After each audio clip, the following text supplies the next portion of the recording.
Non-alcoholic fatty liver disease is now the most frequent chronic liver disease, thanks in part to our epidemic of obesity, now even seen in children.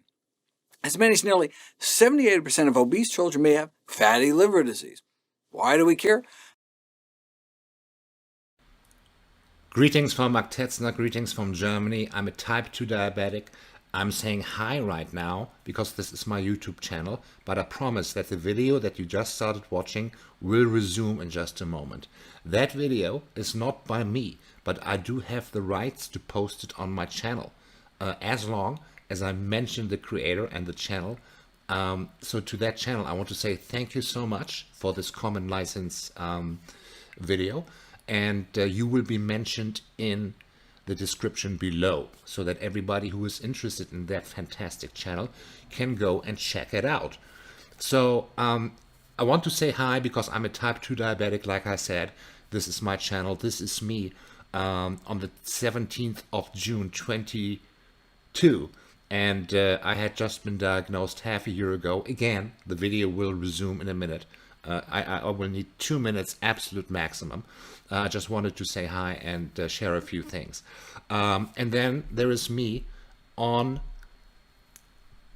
26th of September 2023. Okay, I'm kind of even slimmer now. I know right now here the light is really bad, but you can see what this does. So I had a horrible surgery back then.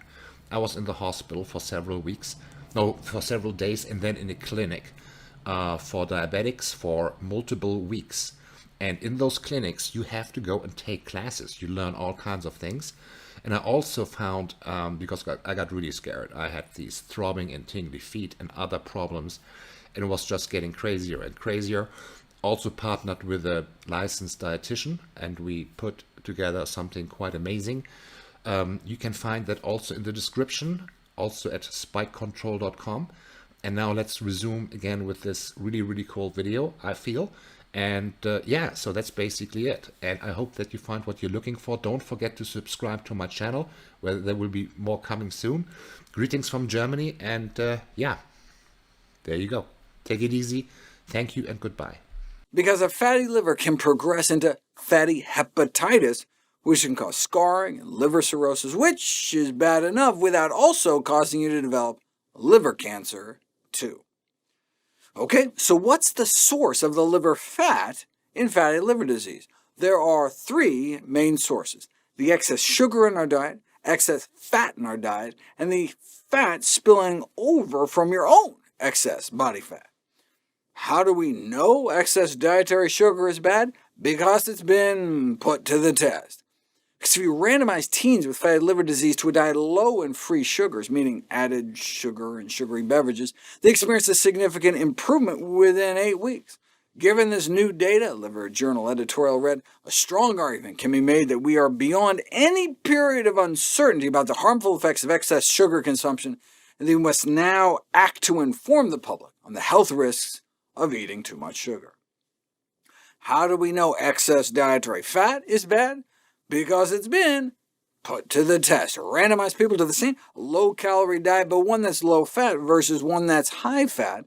And within just 2 weeks, the low-fat diet decreased liver fat by 20%, whereas the same number of calories on the high-fat diet increased liver fat by 35%. On the low-fat diet, insulin levels went down about 15%, and on the high-fat diet, insulin levels went up about 15%. Low-carb and ketogenic diet advocates are always talking about how you have to eat more fat, less carbs to keep your insulin levels down, but the exact opposite happens when it's actually put to the test. Even a single high-fat meal not only increases liver fat, but also insulin resistance. Within 4 hours, your whole body insulin sensitivity can drop by 25%, so your body has to pump out that much more insulin. As the accompanying editorial put it, a single fat dose packs a punch. So to help prevent or treat fatty liver disease, patients should limit or avoid eating fat-rich foods. While more long-term clinical trials are always needed, based on current evidence, we would recommend a diet low in fat, notably saturated fat, so low in meat, dairy, and junk, and low in refined carbs, notably soda. Saturated fat is not only more metabolically harmful for the human liver than unsaturated fat, saturated fat is more harmful than straight sugar. If you overfeed people with 1,000 calories of saturated fat, like cheese and coconut oil, unsaturated fat, like nuts and olive oil, or sugar, like soda and candy, overeating 1,000 calories a day of anything isn't good for you, but the saturated fat increased liver fat 55%, significantly more than the unsaturated fats, with the candy coming in between. So in terms of weight loss, although beneficial, certain diets can actually cause or exacerbate this disease, such as a very low-carbohydrate, high-fat diet, whereas those eating healthy plant-based diets may lower the risk of fatty liver disease.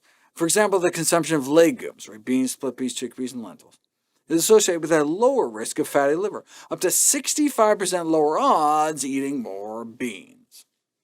Now, in this study, they weren't looking at people eating strictly plant-based diets, just more or less so. It's harder to study those eating completely meat-free diets, since they currently represent just a small segment of the U.S. population. But what about Americans of Indian descent? Those originating from the Indian subcontinent are one of the fastest-growing ethnic groups in the United States, and they appear to largely retain their diets, with about the same percentage of vegetarians as in India, nearly 40%.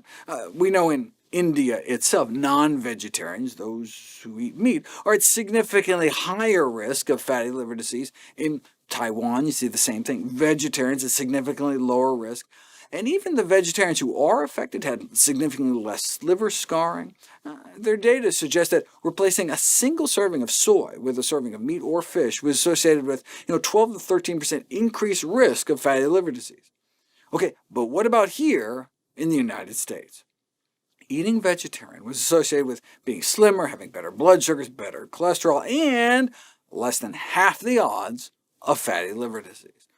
You don't know if it's cause and effect, though, until you put it to the test. In an effort to reverse a fatty liver patient's inflammatory bowel disease with a plant-based diet, liver inflammation was dramatically improved. But he also lost 9 pounds in the first 11 days thanks to eating healthy. So it's hard to tease out the specific diet effects.